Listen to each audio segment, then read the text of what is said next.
Hello everyone. Today, we'll show you how to use Granola AI with Microsoft Teams. If you want smarter meeting notes and AI-powered productivity during your calls, this tutorial is for you. On your Microsoft Teams dashboard, let's say we're in a meeting and want to take notes. Granola makes this much easier for us. The purpose of Granola is to record and transcribe all our meeting notes.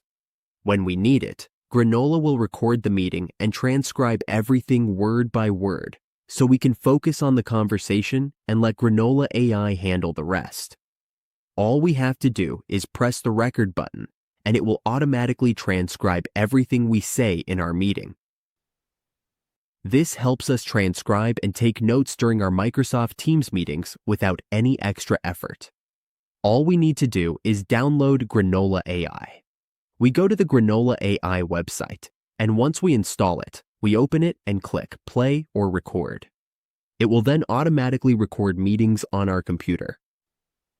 This will help us connect and use Granola AI alongside Microsoft Teams for automatic note-taking, meeting summaries, and workflow organization.